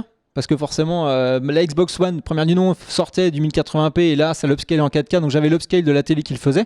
Et j'avais un très très bon rendu, en fait. Et là, pour le coup, si tu veux, j'ai pas vu de différence en moins bon. C'est-à-dire que la Xbox One S, en fait, fait de l'upscale aussi qualitativement que ma télé. Mais c'est sûr que c'est sûr que c'est bien la console qui le fait et pas la télé. Ah oui, ça c'est sûr. Bah, parce qu'elle envoie, elle crache le signal en 4K. Donc la Ouais. télé n'a pas à upscaler le signal en 4K vu qu'il arrive déjà en 4K. Je pense que j'arrête de reprendre les gens sur 4K parce que je pense que le terme il a gagné en fait. Non mais c'est sûr parce qu'en C'est fait fini, on c'est ne censé sert rien de dire c'est Ultra censé HD, être en Ultra fait. HD Ultra HD. Ultra HD depuis très longtemps. Sauf que si Mais tu c'est le dis 4K UHD, qui Mon manque. personne cœur va comprendre. saigne, mais quoi. bon, je me suis fait une raison. Voilà, Ouais, parce désolé. qu'en fait, on n'est pas en résolution 4K. Bah c'est non, ça on est en Non, La c'est résolution- 840, un petit peu en dessous. La résolution 4K, c'est 4 fois 1080, On c'est devrait ça dire du 3,8.4 K. Ouais, bah après 3,84 K. 4K ça sonne tellement bien Ah quoi. oui, c'est 4K, c'est un quoi. chiffre rond, tu vois, les gens aiment. 4K quoi, comme le salaire de Pentaro. Bon alors on continue. Ça balance des chiffres. On continue au pif. Tu vas me payer la différence pour le coup, ça va t'apprendre. On continue sur la manette, est-elle différente du coup Alors, en dehors de Alors la cette manette petite justement, fonctionnalité donc, Bluetooth? Epion l'a aussi testé, Epion qui a aussi un Ah, Xbox. on aurait Live dû comme moi. inviter Epion Bah oui. quoi. Mais là, il est tellement. en vacances, donc tant pis pour lui. Donc, les gâchettes sont un peu plus souples. Par contre, moi, la déception de la manette, c'est qu'ils ont voulu faire un simili grip, Ouais. qui est absolument à chier. Ah ouais Parce que voilà, en fait, ils ont sorti des manettes, dont la Lunar notamment, qui avait un grip excellent. Ouais. Et là, en fait, de base, ils ont mis un grip qui se sent quasiment pas, qui est en plastique et qui est vraiment dommage. Donc, la seule Ok. déception, donc la manette est toujours excellente, sauf que Oh, pas la manette Elite alors. Ah non, la manette Elite. Ah oui, tiens, la manette est toujours à pile. à batterie. Oui. À pile. Batterie. Batterie. Donc celle-ci, elle est à batterie. Non, en fait, La dernière. non, celle-là, elle est livrée comme avec des piles, mais elle fonctionne à batterie aussi. À batterie comment? Bah, Mais- les batteries que tu as pour mettre dedans. Pas comme sur la PS4 où tu as la batterie que tu peux pas changer, quoi. Mais il faut l'acheter à part la Oui, batterie. bien sûr. Ah oui, d'accord. Donc non, c'est quand même une manette à pile. Bah, ça donc, coûte du quand coup. même moins cher que de racheter une manette PS4 qui a cramé, tu sais. Hein. Ouais, il y a Bref. pas de... ouais, peut-être qu'on connaît beaucoup des manettes PS4 qui ont cramé. Oui, bah oui, va sur Twitter. Moi, tu vas j'en voir. connais beaucoup des piles qui se vident. Alors, donc voilà, ça c'était un. Donc pour le coup, oui, l'upscale en Ultra HD, pour faire plaisir à Yamato, voilà, est très très bon. Alors Merci. Merci. Parce que l'heure tourne déjà mine de rien. Qu'est-ce qu'on peut retenir de cette console du coup? Moi c'est marrant parce Un que prix raisonnable. Bah, de toute façon, Pour le coup, Vraiment. et pour le coup, je dis pas ça vraiment oui, ironiquement. celle à 300 balles c'est vraiment un prix Ouais, raisonnable. voilà. Il y a un bel effort apparemment sur la finition. La machine elle est Ouais. plus petite, elle consomme moins, la lime intégrée, elle fait le 4K, la manette est mieux, etc. C'est plutôt du positif. ouais, c'est que du C'est direct, Kid Omega. Par contre, est-ce que c'est marrant parce que moi en fait effectivement elle peut m'intéresser, mais je vais foutre des Blu-ray dedans, quoi. Tu vois, je vais regarder alors, Netflix ouais, 4K dedans le jour où j'aurai enfin la fibre. Et alors, on s'en fout. Mais je vais Moi, pas je pense tant que ça jouer avec. Ça doit être la meilleure version de la Xbox jamais sortie et c'est un très bon lecteur multimédia actuel. C'est la stratégie, c'est qu'en fait, Microsoft va te dire, même si tu veux pas acheter une console de jeu, t'achètes un truc qui va te permettre d'avoir Netflix en 4K, de lire tes Blu-ray en 4K, tu vois, et si accessoirement on sort un jeu dans notre line-up qui plaît, tu pourras y jouer. Voilà. Alors ça coupe un peu l'herbe, enfin ça coupe pas l'herbe sous le pied de Nvidia parce que c'est pas les mêmes parcs et c'est pas le même investissement, tu vois, pour les constructeurs. Mais du coup, ouais, tu nous disais avant de commencer l'émission, maintenant qu'elle est dans ton salon, t'as viré les j'ai viré l'Apple TV, j'ai viré la Roku et j'ai viré la Shield TV. La Roku. Oui, la Roku que j'avais acheté aux US. C'est quoi déjà? En fait, c'est la même chose, ça fait du 4K, ça te sort du 4K en fait pour Twitch, Netflix et compagnie. Enfin, Twitch, c'est en 4K, mais bref. Et en fait, j'ai tout viré. Ouais, la Shield, j'ai filé à Agno parce que lui, il avait une télé 4K, mais il n'avait pas de quoi afficher du 4K. Et voilà, donc maintenant, j'ai plus en gros que la Xbox One S et ma PS4. Voilà, donc j'ai fait de la place. Pour le moment. En attendant la PS4 Neo que j'achèterai aussi, hein, bien entendu. T'achèteras la PS4 Neo? D'accord. Connais ton ennemi mieux que ton ami. C'est beau, ça. Bon, et vous alors, messieurs, ouais, ça pourrait vous brancher. Moi, j'attends. Vous avez pas de Xbox One là tous les deux aujourd'hui? Non. Vous avez pas de Xbox One? Non. Moi, honnêtement, t'aimerais beaucoup Forza Horizon 2, toi. un PC, donc. Forza. Ouais, mais il sort sur PC. Tu pas qu'avec Forza. J'en ai plus rien à foutre. Ah, mais c'est vrai que t'as un les gros jeux PC, sortent sur PC, donc qu'est-ce que. Moi, si Gears of War 4 sort sur PC, par contre, ça m'étonnerait. Si, bien sûr que si, il va sortir. Si, il va sortir sur Oh, bah PC. c'est bon, j'achète pas de Xbox One S. Non, J'ai les jeux sortent sur PC. One S sur YouTube et ça me suffira. Et là, avec les nouvelles cartes graphiques PC, là aussi, tu peux sortir du 4K quand tu veux. Il sort sur PC, il sera cross-play, cross-buy, cross-save. Bon, après, ça t'aura coûté beaucoup plus cher, un PC avec une 1080 dedans. Oui, mais tu fais plus d'autres cher choses qu'une avec, Xbox voilà, One S. Ça dépend Xbox One S, t'achètes, t'as tout. C'est l'éternel débat, quoi. Ouais, non, mais c'est quand même, c'est quand même génial d'avoir une boîte, t'as tout. Tu te dis, tu la poses sous ta télé. En plus, la Xbox, c'est quand même un truc qui est ultra connecté. Tu peux avoir et tes Canal Sat, et tes Canal Plus, et tes Bean. T'as tout ça dessus? Tout. j'ai Et même les trucs télé, américains, si t'as un Ouais. compte US. Ouais. Donc ESPN et tout que ça, tu l'as dessus. Ouais. C'est ça, voilà. Mais c'est bien, c'est vachement bien ça. En mine fait, de du rien. coup, c'est ce ça a que l'air j'ai fait. ça a Moi, l'air j'ai- que dalle, mais c'est bien. C'est une boîte qui fait vraiment tout. Et comme appareil multimédia et comme console de j'ai jeu envie de aujourd'hui. l'acheter maintenant. Bah oui, mais c'est mine de rien, c'est. Est-ce qu'elle fait DLNA ou Mais pas oui, Oui, bien sûr qu'elle fait des LNA. C'est pour ça Par que je te dis contre, en que. matière de console de jeu, c'est de la merde en boîte. Mais non. Mais en matière d'appareil multimédia, c'est génial. Non, elle fait des LNA en plus. C'est-à-dire que si tu as un NAS ou un PC qui a du contenu, tu peux lire ton contenu sur ta Xbox One directement. Voilà, ça c'est vraiment très très bien. Bah écoute, ça me. Ah, je suis embêté là Mais parce j'ai envie de que. t'en acheter, Je suis t'inquiète. embêté parce que ça me donne. Parce qu'en fait, je n'attends qu'un prétexte pour acheter une télé 4K. Et comme moi, j'ai pas la fibre, j'ai aucun contenu 4K. Et là, c'est le truc, Ouais. tu vois, qui me permet de dire ah ça y est, j'ai besoin d'une télé 4K. De toute façon, C'est juste un De toute vieux façon, on en a prétexte. parlé, Tellement hein. une victime. C'est juste un prétexte pour acheter un on en a truc. parlé, donc on a un deal en cours. donc Non, t'inquiète. mais il faut que je sois fort. Aidez-moi, hein, le chat, tweetez-moi, menacez-moi, dites-moi, n'achète pas. Il faut que je résiste. Non, franchement, c'est abusé. C'est abusé. Bon, merci beaucoup, Ken Bogard, d'être venu avec nous dans cette émission. Et tu vas nous laisser parce que tu restreams juste après. Exactement, hein. là je file chez moi pour Tu- aller que- restreamer. que tu me feras un bon relais On va terminer Jack et Dexter, toujours à la rétrospective Naughty Dog. On a fait Crash Bandicoot 1, 2, 3 à 100%. Crash Team Racing, on est sur Jack et Dexter 100% là. Voilà. D'accord. Peut-être qu'on arrivera à Uncharted un jour. Ah, Ouais, bah, mais j'aimerais tu bien. me fais un bon relais hein, parce qu'on prévient aussi que J'aimerais Karaté bien. a annulé son live ce soir, Ouais, c'est moi qui le ouais. remplace. Et après toi, effectivement, bah là, ce sera vous allez voir ces tronches-là toute la soirée parce qu'après Ken, ce serait effectivement Yamato, Voilà. Monsieur Karaté qui a eu un empêchement. Une triste nouvelle. Non, je dis n'importe quoi. Il a juste eu. Il a juste dit il avait un truc il s'est à juste faire. pas réveillé. avec notre PSP Albion, je prends mes vacances Il ce avait soir. un truc à faire, il sera de retour mercredi si je dis pas de bêtises. Bah voilà, on fait une petite pause, mon petit risotto, on libère Ken et on se retrouve dans 3 minutes pour parler de la Titan X, la carte même pas si chère que ça. À tout de suite.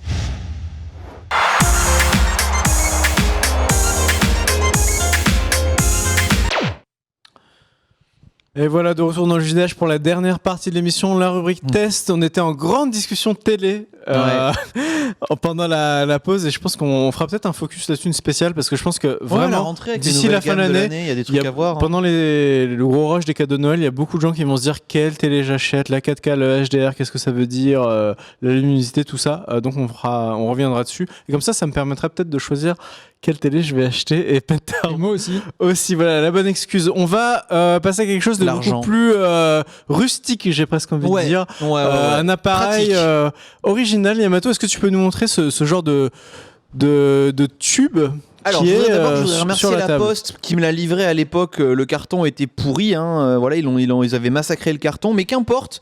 Le bidule était en très bon état à l'intérieur de la boîte et c'est le plus important. C'est un truc que j'ai commandé en fait aux États-Unis il y a quelques temps. Ça fait déjà 2-3 mois que je l'ai. Parce que je suis un gros consommateur de bombes à air. Tu vois, les bombes à air, les trucs. Tu te shootes à la bombe à air. Non, c'est plus pour nettoyer mon PC ou passer un coup sur mon bureau, virer la poussière. C'est le petit coup qui vous nettoie les miettes de chips qui est entre vos touches de clavier. Et du coup, ça permet en fait de tout nettoyer le clavier, nettoyer l'intérieur d'une tour PC, un ventirad, une alim et tout. C'est super pratique, mais ça coûte cher ces merdes. Ah bon ? Bah c'est minimum 6 € la bombe sur les sites de vente en ligne pas trop chers qui livrent le lendemain. Et ça se vide vite ? Ça se vide relativement vite. C'est pas écologique.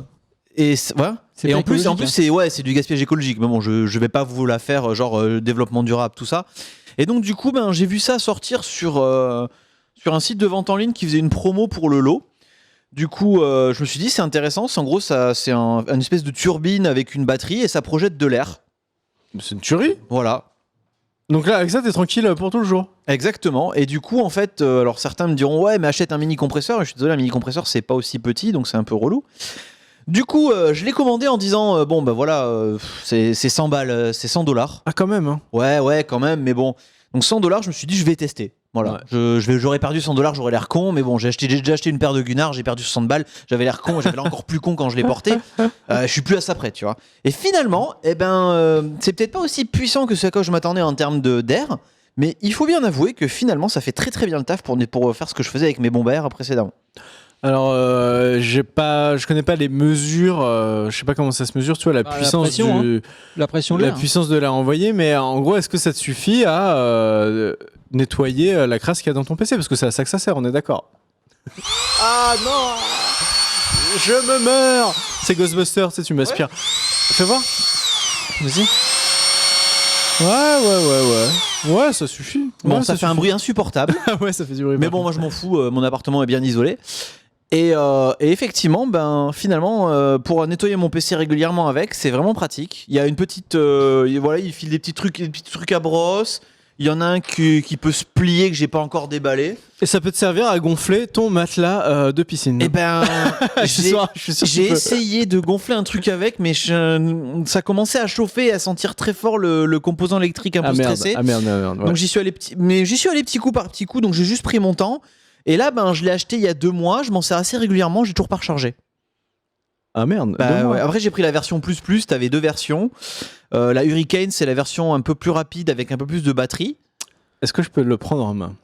Vas-y. On se sent tellement puissant avec ça. Là. Et du coup, franchement, ça fonctionne bien. Alors, Fragmented Blue, je suis pas d'accord, puisque pour le tester régulièrement, j'en suis très content.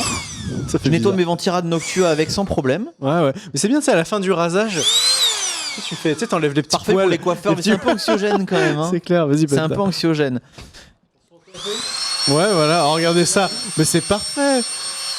Donc voilà, un appareil qui aura de multiples utilisations possibles. Et en tout cas, c'est vrai que bon, c'est 100 balles, mais des bombes à 5 balles par-ci par-là tout le temps. C'est vrai que le tarif est pas donné. Bon, c'est $100 plus l'import et compagnie. J'en suis tiré pour 120 balles, je crois, au total, $120. Mais c'est clairement un peu plus cher que ce que ça devrait être vendu. Mais moi, j'ai trouvé ça vraiment très pratique. Voilà. Ok, bah écoute, on rappelle le nom X3 Hurricane. X3 Hurricane, et ça se trouve Canless Air System. Là, je l'ai eu sur Massdrop. Tu peux le trouver sur Amazon, je pense, en cherchant un peu. Voilà. Okay. Bah en tout cas, c'est cool de nous avoir montré ça, Yamato, et ça sort un peu de l'ordinaire. On va passer à quelque chose de beaucoup plus classique. Dans le JDH, une bonne grosse carte graphique. Voilà. Et quelle carte graphique, puisqu'il s'agit ni plus ni moins de la nouvelle Titan X. Je dis bien la nouvelle Titan X parce qu'il y a un truc qui est vraiment con avec cette carte, c'est qu'elle s'appelle exactement comme l'ancien haut de gamme de Nvidia. Alors donc, oubliez la Titan X, on vous présente la Titan X. Super. Donc, première chose Titan à dire, c'est Pascal. Ils sont obligés de rajouter Pascal à chaque fois, c'est complètement débile. Le grand frère. En fait, il faut savoir que sur la plupart des sites marchands, on trouve encore l'ancienne. Et comme elles sont au même prix, parce qu'ils n'ont pas baissé le prix de l'ancienne, le mec il fait pas gaffe, il fait 1300 balles, allez, j'achète vite fait, un peu comme Pentaro, il peut se faire avoir. Donc, Je te charrie. Il faut faire attention quand même à la dénomination de la carte. Bon, en dehors de ça, elles ont le même nom, mais elles n'ont pas vraiment les mêmes performances. Putain, bah non, quoi. Alors là, pour le coup. Parle-nous de ça.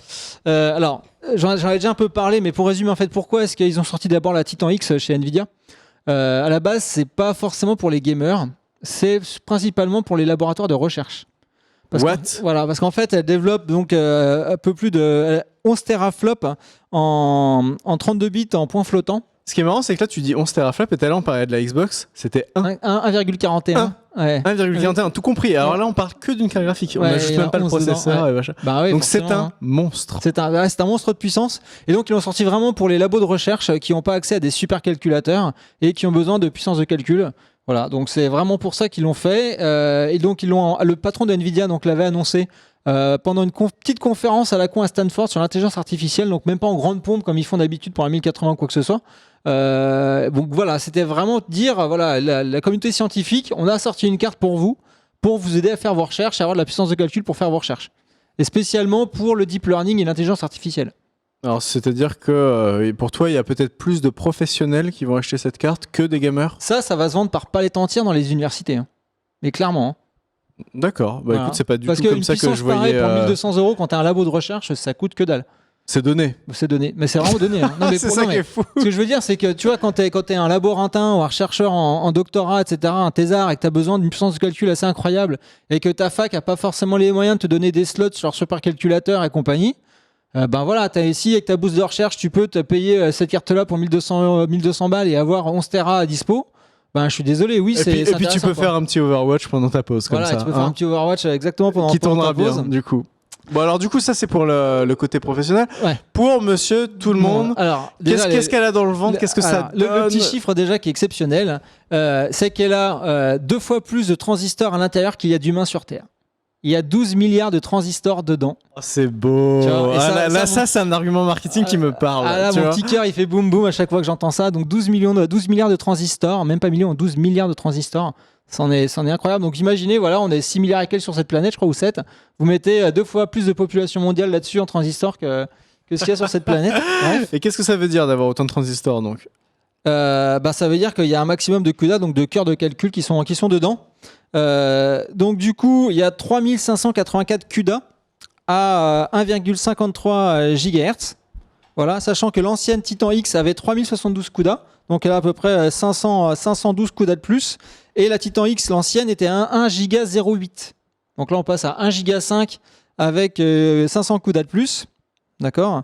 Alors après, ce qui est important aussi de savoir, c'est qu'il n'y aura pas de modèle custom. Ça sera uniquement le modèle Founders Edition. Ce qui te fait plaisir, j'imagine. Ce qui me fait très plaisir. C'est-à-dire que là, du coup, Nvidia a dit déjà, tu peux acheter la carte graphique que sur leur site à eux. C'est-à-dire qu'Aoru, quand il l'a acheté, il a été sur le site Nvidia. Il n'a pas été sur qui que ce soit d'autre.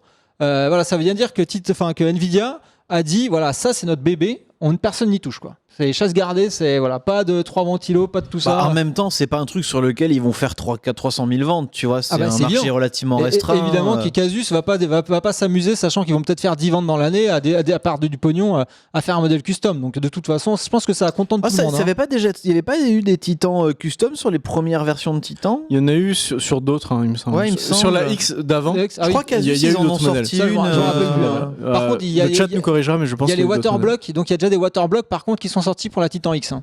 Par contre, donc j'ai demandé à Nvidia ce que je voulais faire. Le refroidissement de base est excellent. Oui, mais comme j'ai monté un gros water cooling, je voulais finir le kikouloutisme jusqu'au bout. Tant qu'à faire, de toute façon, vu le modèle que tu as avec la taille du radiateur, je pense que je peux refroidir la terre entière. De refroidir que le processeur. Voilà, et donc Nvidia France, est-ce que je les ai contactés, je leur ai dit ouais, blablabla, ils m'ont dit non, tout le truc c'est fini, t'as plus de garantie. J'ai fait ok, on va se calmer alors. Tant pis. Bon, la RAM, tiens. C'est quoi la RAM? Donc la RAM, c'est 12 Go de DDR-X à 480 gigabits. Alors, c'est pas de la HBM2. Il n'y a pas la fameuse HBM dont on parlait il y a quelques mois. Il n'y a pas la fameuse HBM2 et les rumeurs disent qu'il sortirait une Titan P, comme Pascal, avec de la HBM2 et avec l'intégralité des CUDA. Parce que là, il faut savoir que... Ils peuvent pas faire ça. C'est-à-dire que t'as lâché 1300, t'as pris ça et tu sais que t'as encore pas la meilleure. Quoi. Oui, parce que l'autre, à mon avis, elle va être plus à 3000 qu'à 1300. Donc, parce que l'autre, elle aurait... Parce que là, en fait, la Titan X Pascal n'est pas à fond au niveau de ses CUDA. C'est-à-dire qu'elle a 80% des CUDA qu'elle peut contenir. C'est-à-dire que la Titan P, elle, serait à 100% des CUDA que le processeur peut gérer, aurait de la HBM2 D'accord. Et on aurait peut-être même 16 Go d'HBM2. Ah, oh putain, oh là c'est bon ça. Donc, 16 Go de RAM sur la carte graphique. Rappelle-toi que la Titan Z a été sortie à 3000 €. Moi je sens bien Nvidia sortir à dire que voilà, la Titan P c'est 3000 boules. Et là la 4K c'est les doigts dans le nez. Bah déjà que là la 4K c'est les doigts dans le nez. Hein. Ah bah alors ça c'est très important. Maintenant on va parler des performances parce que tout le monde nous dit ouais il y a pas longtemps tout le monde va me dire vous avez parlé de la 1080, c'était déjà super puissant, c'est hyper puissant, ça faisait correctement la 4K, mais c'était peut-être encore un tout petit peu de just pour la 4K. Ouais. Du coup, celle-ci, qu'est-ce qu'elle a comme puissance en plus? Alors, ça s'évalue à combien? La 1080, en fait, on a réussi à faire du 4K en ultra 60 FPS avec Kraku, mais en overclockant les cartes. Donc la 1080 fait du 60 FPS 4K en ultra, mais en l'overclockant. C'est-à-dire que de base, sa fréquence de base, elle ne le fait pas. Celle-là, t'es tranquille. Celle-là, t'as même pas besoin de l'overclocker, t'es vraiment peinard.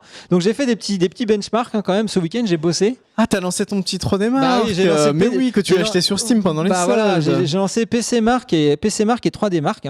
Et ce que j'ai fait également, c'est que donc j'ai comparé. Moi ce week-end, je suis allé à Quai des Marques. Sur la carte à côté de Franconville, c'est ça, non? Ouais, c'est pas mal aussi. Elle est là-bas, mais j'habite tout près. Mais non, c'était pour rire, putain. D'accord, bah, je t'emmène un jour si tu veux. Non, mais je suis déjà allé. Et donc j'ai fait plusieurs choses. En fait, j'ai fait un test d'une 980 Ti versus la Titan X. Alors je sais que ça rime à rien, mais c'est pas grave, c'est pour le fun. C'est complètement. Si, mais il y a beaucoup de gens qui nous regardent là, à mon avis, une 980 Ti et qui se disent bah qu'est-ce que. D'accord. Et donc ce que j'ai fait également aussi, c'est comme j'avais un 6800K et un 5960X, j'ai fait un benchmark avec la Titan X, avec un 5960X et un 6800K. Avec deux processeurs différents pour voir si vraiment ça allait changer quelque chose ou pas. Donc la 980 Ti versus la Titan X.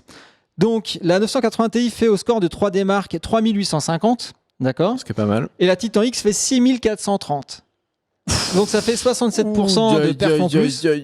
Ça fait mal. Ouais, donc voilà. la 980 Ti qui était quand même une très très très bonne carte, elle prend une branlée. Ah bah elle se prend 67% de branlée dans la tronche.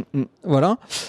Et ensuite quand on part au PC Mark entre donc le 5960X et 6800K, je suis à 4111 avec le 6800 et 3551 en fait avec le 5960X. Donc je gagne 15%. Donc tu fais un meilleur score avec le 6800. Voilà. Par contre là c'est du PC Mark, donc c'est vraiment de l'application bureautique, du Photoshop, du montage vidéo.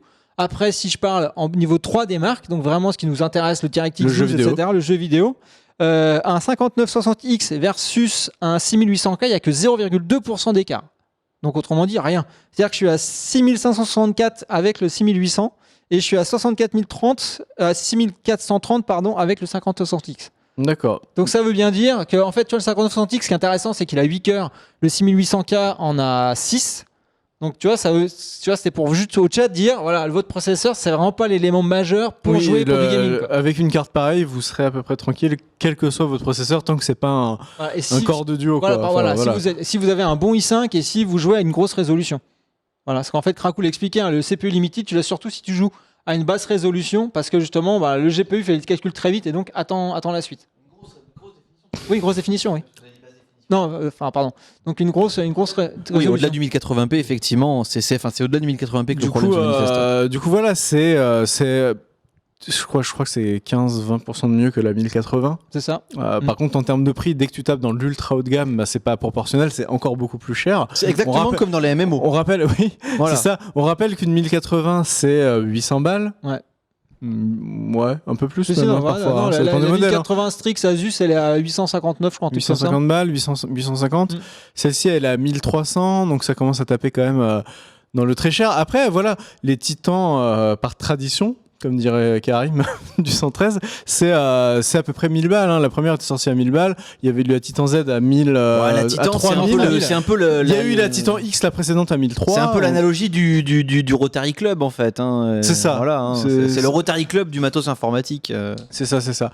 Mais ce qui est intéressant dans ce que tu as dit, là aussi, Penta, pour moi, c'est que malgré tout, voilà, elle se destine quand même peut-être un peu plus au pro, et qu'il y en a peut-être une ultime avec tous les cœurs CUDA et le HBM qui arrive. Donc, je sais pas, moi, tu vois, j'attendrai peut-être encore. En fait, je pense que là, ils ont fait une carte abordable pour les chercheurs. Abordable. Raisonnable. Non, mais je parle pour les chercheurs, en fait, tu vois, c'est-à-dire pour les labos de recherche. Je pense que si tu places une demande d'une carte à 1300 €, ça va passer. Si tu fais une demande à 3000 € pour une carte, ce qui risque, à mon avis, d'être le prix de la Titan P, là, ça passera forcément beaucoup moins. Parce que du coup, tu vois, ce qui t'intéresse, c'est la puissance brute. Donc, si la Titan P, elle fait par exemple, je dis n'importe quoi, 15 teraflops, alors qu'un SLI Titan X t'en donne 20, bah pour toi, c'est plus intéressant de lâcher 2600, d'avoir plus de teraflops, parce que c'est vraiment ce que tu cherches, la puissance de calcul, tu vois. D'un point de vue gaming, c'est vrai que le rapport qualité-prix est désastreux pour cette Titan X. 1300. Mais c'est du haut de gamme. Mais le rapport qualité-prix d'une Ferrari, c'est quoi? En général, quand tu achètes ça, tu réfléchis pas en termes de rapport qualité-prix. Je veux juste expliquer aux gens, quand il y en a qui se disent oui, mais moi, si j'achète 2080, en fait, en SLI, ça sera plus performant. Ben non. Justement, c'est ça aussi le problème, c'est que les SLI, on voit bien que si les jeux ne sont pas optimisés SLI, ça rapporte que dalle en performance. Il y a Lucht sur le chat qui nous dit, et c'est vrai, qu'une 1070 c'est 400 balles à peu près. T'en mets deux, c'est 800. Et t'es, à mon avis, dans certains cas, largement au-dessus quand même d'une Titan X qui vaut 1003. Bah, tout dépend si le jeu est optimisé. Je pense qu'il y a un désaveu du SLI en ce moment. Mais même Nvidia a reculé. Parce qu'avant, il y avait le tri SLI, ils le font plus. Il me semble que c'est laquelle qui ne fait pas de SLI? La 1060. La 1060 ne fait pas de SLI. Après, ce qui peut changer la donne pour le SLI, en fait, c'est le DirectX 12. C'est-à-dire que DirectX 12, à mon avis, va être le truc qui va tuer le SLI. Parce que le DirectX 12, quand les jeux supportent cette feature, permet d'utiliser des GPU différents pour en fait répartir les calculs. C'est-à-dire que tu peux très bien avoir par exemple une Titan X, une 980 Ti ou une 970 et utiliser ta 970 en une sorte de SLI logiciel avec ta Titan X, quoi. Ça fait un moment que ATI fait ça, je crois. Mais là, en fait, du coup, c'est DirectX 12 qui le supporte. Tu vois, et t'as des jeux qui commencent à sortir qui le supportent. Donc, ce qui veut dire, c'est que même si tu achètes une 1060 qui fait pas de SLI matériel, si tu achètes une deuxième 1060 parce que tu sais que ton jeu que tu veux en performance, il le supporte au niveau DirectX 12, ça peut être une super bonne affaire. Tu vois. Et du coup, t'as fait tourner quel jeu? T'as lancé que du 3D Mark ou t'as lancé un peu quelques jeux? J'ai tout lancé. Hein. Parce que je rappelle que t'as l'écran, le fameux écran Asus ROG 34 pouces. Le 34 pouces 21/9e, qui est magnifique, qui vaut 1300 balles, je crois. Comment il s'appelle? Il est WQHD. G-Sync. Ouais, G-Sync, ouais. Il est quasiment 4K. Il est 100 Hz. Alors attendez un peu de voir la fin de l'année arriver parce que il est 100 Hz. Mais on va bientôt avoir plein d'écrans en Ultra HD ou en Wide QHD à 144 Hz, voire même plus, en DALVA avec des taux de contraste donc de bâtard, des vrais noirs et tout. Et du coup, avec G-Sync, avec réduction de résistance. Donc ça va aussi bouger du côté des écrans. Ça va être mortel. Ça va bouger. Ok. Donc j'ai testé The Division. Forcément, j'ai testé The Division. J'ai testé Witcher 3. J'ai testé Tomb Raider. Forcément. Donc c'était bien fluide. Voilà, tu te poses pas la question, quoi. Enfin, c'est monstrueux. Tu regardes aucun réglage, tu mets à fond. Tu te poses pas la question, tu mets tout en ultra et puis tu regardes et puis ça tourne. C'est ça qu'on veut, c'est exactement ça qu'on veut. Et d'ailleurs, à un moment, j'étais capé à 60 FPS, je me dis merde, il y avait une putain d'option à décocher pour Tomb Raider et là après c'est monté 97, 96, enfin tu vois, voilà, tout à fond sans problème. Alors du coup, es-tu un homme heureux, Pentaru? Oui, je suis un homme heureux. Elle a pris cher la boite d'ailleurs, hein. Je te la donne si tu veux. Hein, non, merci. D'ailleurs, on va il nous reste 5 minutes pour clore l'épisode du fameux PC de Pentaru. Sur lequel il y a eu 2 émissions, donc voilà, t'as fini le montage sur ton stream perso. Est-ce que tu peux rappeler un petit peu tu l'as en tête la config? Est-ce que tu peux nous rappeler un peu ce qu'il y a dedans et combien ça a coûté? Putain, le prix total, faudrait quelqu'un du chat cherche les prix, mais en gros, donc le boîtier déjà, c'est un Thermaltake Core P3 édition Snow. Ensuite, le water cooling, c'est le Pacific RL360. L'alimentation, c'est une EVGA 1000 watts Platinum. Ensuite, en carte mère, c'est la Asus X99 Strix, 6800K en Intel i7 en processeur. Processeur Seeker alors. Ouais, Seeker. Exactement. La mémoire, c'est de l'HyperX DDR4 2 Go 4 CAS15. Et t'as pris que 16 Go. Ouais, ça T'as été raisonnable. T'as été raisonnable. Je suis juste pas un pigeon, c'est tout. Krakou n'est pas complètement d'accord. Krakou, le sage Krakou avait dit qu'on a vu ce débat là que 32 commençait à servir dans certains cas. Ouais, si tu fais du montage vidéo avec 4 écrans, etc. Mais c'est pas ton cas, donc bref, c'est pas grave. Et ensuite, en disque dur, Intel Series 750 1 Tera 2 en PCIe Express.